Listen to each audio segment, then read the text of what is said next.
Konnichiwa minasan, selamat datang lagi di channel Adipeni, channelnya Katsuse dan X Magang. Oke, di video kali ini aku akan membahas soal 3 penyebab peserta magang IM Jepang gagal berangkat ke Jepang.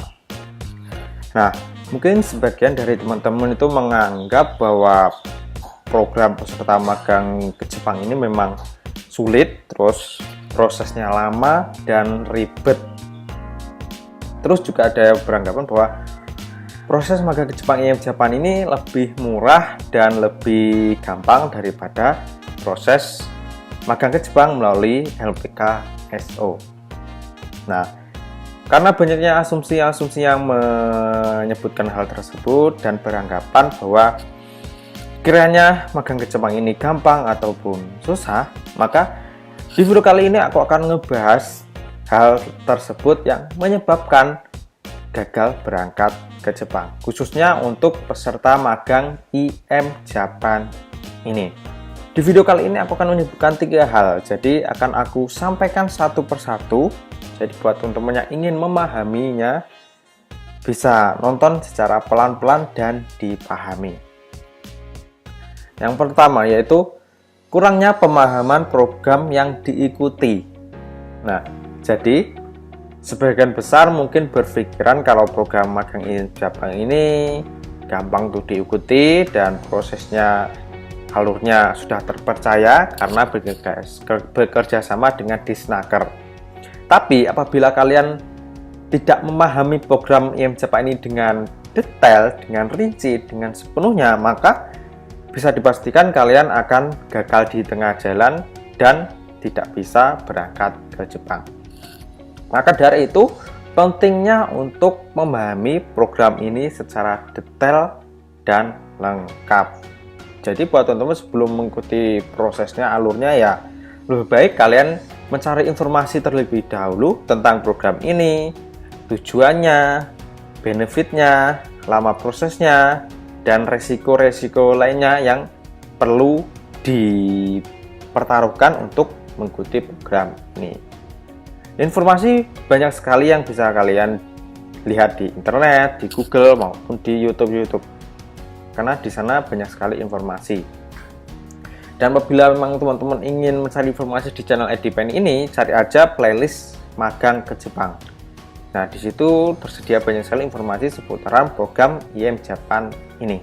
Hal yang kedua yaitu kurangnya persiapan diri, dari mulai persiapan fisik, mental, waktu, dan tentunya uang.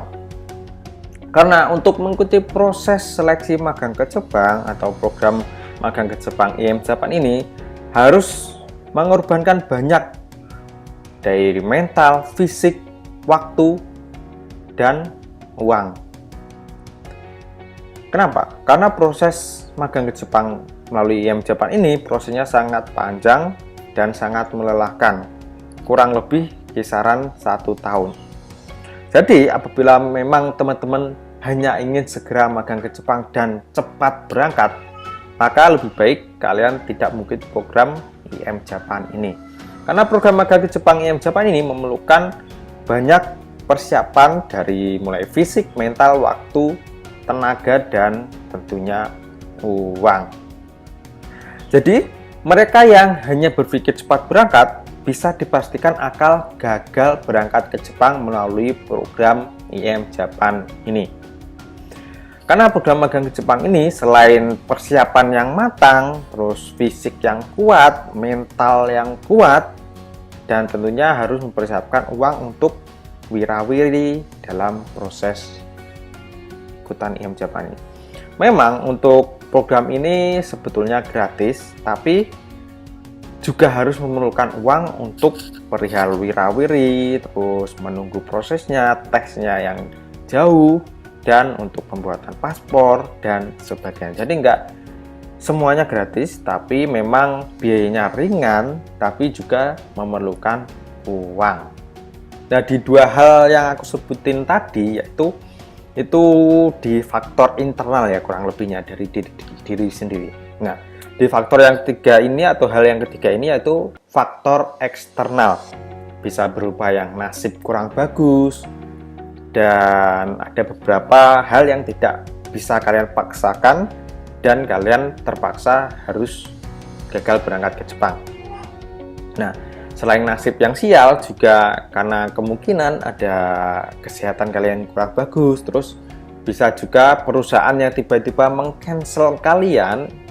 Jadi memang bisa perusahaan itu meng-cancel kalian karena kemungkinan perusahaannya bangkrut atau menurunnya pendapatan dan sebagainya. Bahkan ada kasus juga bahwa kita sudah tinggal berangkat, terus tinggal mengajukan CO, tiba-tiba CO kita tidak keluar dikarenakan ada data yang tidak cocok ataupun data yang tidak bisa diterima oleh pemerintah Jepang.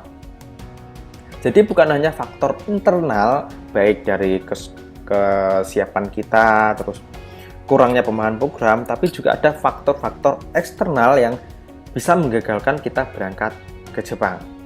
Jadi memang untuk proses ini tidak mudah. Jadi buat teman-teman yang ingin sekali mengikuti program ini, ya lebih baik teman-teman berpikiran 2 kali dan mempersiapkan diri, mental kalian, kesiapan kalian. Bila apapun yang terjadi, apabila kalian gagal, ya kalian tidak terlalu terpuruk dan jatuh. Di video kali ini aku tidak menakut-nakutin kalian, aku tidak bermaksud seperti itu. Tapi di video kali ini aku mau ngasih edukasi atau pengetahuan sebagai yang pernah mengikuti program ini. Jadi buat teman-teman, jangan cuma hanya ikutan program, ikutan teman, tapi tidak tahu resikonya. Dan apabila kalian nggak berangkat, ya kalian harus memahami hal resiko dan faktor-faktor tersebut, terutama 3 hal yang tadi aku sebutkan. Nah, mungkin di video kali ini itu aja yang ingin aku sampaikan. Jadi buat teman-teman yang memang ingin sekali ikutan program magang ke Jepang IM Japan ini, harus mempersiapkan diri dengan matang, persiapkan internal kalian atau diri kalian, dan periksa juga atau pahami juga apabila kalian gagal karena faktor eksternal, agar kalian bisa legowo apabila gagal berangkat ke Jepang. Ya aku doain aja mudah-mudahan teman-teman yang ingin sekali magang ke Jepang melalui program ini, ya mudah-mudahan kalian bisa lulus dan bisa berangkat ke Jepang seperti yang kalian inginkan. Oke, mungkin videonya cukup sampai di sini. Apabila ada pertanyaan, silahkan tulis di kolom komentar di bawah. Minta kureta arigatou gozaimashita. Jamata nih. See you the next video.